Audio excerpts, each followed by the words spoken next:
अस्सलाम वालेकुम everyone, welcome back to my channel. और मैं आज आप लोगों से शेयर करना चाहती हूँ कि जो ख़ास इम्पोर्टेंट छोटी सी दुआ है, लेकिन इस दुआ को पढ़ने से हमारे काफ़ी सारे मसले हल हो जाएंगे। जिसमें सबसे बड़ी मसली है, रिस्क का मसला होता है या फिर किसी कर्ज पे चढ़ा हुआ है, पहाड़ के बराबर हो, तो इंशाअल्लाह इस दुआ को पढ़ें अगर आप तो कोशिश करते हैं तो अल्लाह आपके लिए खूब आसानियाँ पैदा करेगा और आपको ऐसे रास्ते बताएंगे, ऐसे रास्ते नज़र आएंगे कि आप हैरान हो जाएंगे। बस आपको यकीन के साथ इस दुआ को पाबंदी के साथ 5 टाइम नमाज के साथ पढ़ना है।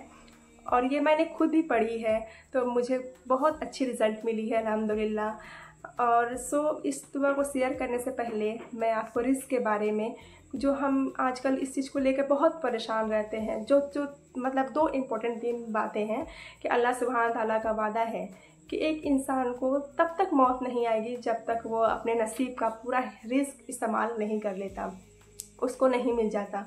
जितना भी उसके नसीब में लिखा हो उसको मिल नहीं जाता, उसको मौत नहीं आएगी। तो हमें रिस्क कितना मिलना है ये सब लिखा हुआ है। और ऐसे ही मौत कब आएगी, हमारी ज़िंदगी कितनी है, ये सब किताब में लिखी हुई है। तो ये सब चीज़ें जो है ना मुकर्रर है, ये सब बदल नहीं सकता। लेकिन हाँ, ये ज़रूर कहा है कि मेरे बंदे तू कोशिश कर, दुआ कर, उसके बाद नवाजना मेरी ज़िम्मेदारी है। हम नसीब पे ही सब कुछ छोड़ देते हैं, ये सोचते हैं कि अल्लाह का वादा है रिस्क का और वो हमें दे देगा। लेकिन हमने एक बहुत कॉमन मिसाल सुनी होगी जो एक परिंदे की होती है कि परिंदा भी जब ना अपने घर से निकलता है तो शाम को जब वापस आता है तो अल्लाह सुब्हान ताला उसको रिस्क नवाजते हैं और उसे बच्चों के लिए भी लेके आता है। लेकिन आपने इस चीज़ में एक नोटिस की होगी कि वो जब घर से निकलता है ना, वो परिंदा जब कोशिश करने जाता है, रिस्क ढूंढने जाता है, तो ऐसा नहीं सोचना है कि हम सब कुछ अपने नसीब पे छोड़ दें और हम ये सोचें कि कोई मन्नू सलवा हमें आके हर चीज़ें देगी। हमें कोशिश जो है ना हर वक्त करनी है। हमारे जो सहाबा थे, नबी थे, हर वक्त तिजारत किया करते थे, कुछ ना कुछ किया करते थे, कमाते थे। अल्लाह सुब्हान ताला उसे बरकत भी अता करते थे। तो बेशक कोशिश और दुआ बहुत ज़रूरी है। रिस्क कमाते कमाते हम उसमें इतना मशगूल हो जाते हैं और उसी में टेंशन में हम इतना ज़्यादा खो जाते हैं कि भूल जाते हैं कि ये सिर्फ हमारा ज़िंदगी का मकसद नहीं है। बेशक चीज़ें मना नहीं है, आप अच्छी गाड़ियाँ बनाएं, अच्छा घर बनाएं, लेकिन यही है ना कि इंसान का जो पेट है, इब्ने आदम का, नबी सल्लल्लाहु अलैहि वसल्लम ने फरमाया कि वो कब्र की मिट्टी के सिवा कुछ नहीं भर सकता। उसके पास एक सोने का पहाड़ भी होगा ना तो वो चाहेगा कि दूसरा हो, तीसरा हो। तो हमें कभी भी ना वो एक मुत्तमईन वाली सूरत आ ही नहीं सकती। और ये भी फरमाया गया कि हम जन्नत के मखलूक हैं, क्योंकि जाहिर सी बात है हमें हर चीज़ ज़्यादा चाहिए होती है। और हमें जन्नत में बहुत महल मिलेंगे, जन्नत में बहुत हूरें मिलेंगी, जन्नत में हमें बहुत सी सवारी मिलेंगी, शहद की नहरें, दूध की नहरें। हम जब फ्रूट खाएंगे ना, जितनी बार भी हम खाएंगे ऐसा लगेगा हम पहली बार खा रहे हैं। तो हम ऐसी ज़िंदगी दुनिया में सोचते हैं, लेकिन नहीं, ये सब कहाँ की चीज़ें, ये सब जन्नत की चीज़ें हैं। और जन्नत में जाने के कुछ थोड़ी बहुत कंडीशन है, कुछ हमें चीज़ें करनी हैं, कुछ छोटे छोटे स्टेप्स को फॉलो करनी है जो अल्लाह सुब्हान ताला हमें उनके बातों पर ज़िंदगी गुजार लेंगे, नबी की बातों पर ज़िंदगी गुजार लेंगे। तो ये जन्नत जो हमारे लिए बनाई गई है अशरफुल मखलूक़ात के लिए बनाई गई है, जन्नतुल फिरदौस हमारे लिए बनाई गई है। ये नेमतें जो कुरान में इतना ज़िक्र है, वो नहरें, वो घर, वो महल जो सोने के हैं, तो किसके लिए? हम सब के लिए हैं। तो हम ऐसी ज़िंदगी चाहिए जिसमें कोई बीमारी ना हो, जिसमें कोई परेशानी ना हो, जिसमें कोई मुश्किलें ना हो। और ये सब जन्नत की चीज़ें हैं, हम जन्नत के मखलूक हैं। मैं बस इतना कहना चाहती हूँ कि इस वीडियो के थ्रू कि आप कमाएं, आप कोशिश करें, आप दुआएं करें, मेहनत करें, आप हर चीज़ करें दुनिया में, लेकिन एक बात याद रखें और इस चीज़ की दुआ भी करें कि हमें हलाल पाक रोज़ी कमानी है। क्योंकि इस चीज़ का हमसे सवाल किया जाएगा कि तुमने कहाँ से कमाया, कहाँ से खर्च किया। सिर्फ कमाना ही ज़रूरी नहीं है, बल्कि हम कहाँ से कमा रहे हैं, कैसे कमा रहे हैं, बिजनेस में हमारी कैसी डीलिंग्स है, हम कुछ हेर फेर तो नहीं कर रहे हैं, हम कुछ गलत तो नहीं कर रहे हैं। हम इन सब चीज़ों का ध्यान रखते हुए हमें अपनी ज़िंदगी गुजारनी है।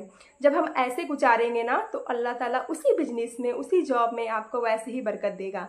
जब आप अल्लाह को हर चीज़ में अपने साथ रखते हुए चलेंगे। और याद रखें कि जब हमें कोई भी नहीं देख रहा होता है तो अल्लाह तो देख रहा होता है ना।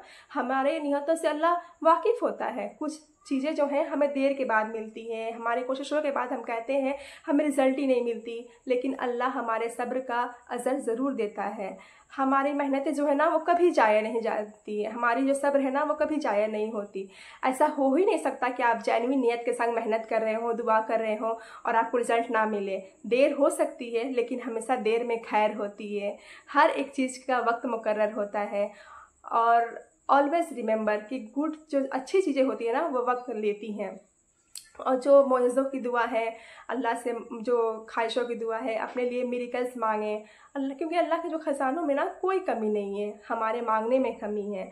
और इसलिए अल्लाह से बेपनाह मांगें, तहज्जुद में मांगें। और वो कहता है कि मुझसे मांगो, और उसके नाम की ही एक सिफ़त है। वो खुद बताया है अल्लाह कि मैं रज़्ज़ाक़ हूँ, मैं अलगनी हूँ, मैं गनी करने वाला हूँ, अलफ़ताह हूँ, मैं अलवहाब हूँ, मैं देने वाला हूँ, अलमुज़ीद बहुत अता करने वाला हूँ। जब हमारे अल्लाह ने, हमारे रब की ये सिफ़त है, हम जानेंगे कि ये क्वालिटीज़ हमारे रब की, हमारे दोस्त की है, तो उससे वैसे ही मांगेंगे और मोज़ज़े मांगेंगे, उसकी शान के मुताबिक मांगेंगे। अपने आप को देखें, हम तो कुछ भी नहीं हैं, हमारे अमाल तो कुछ भी नहीं है।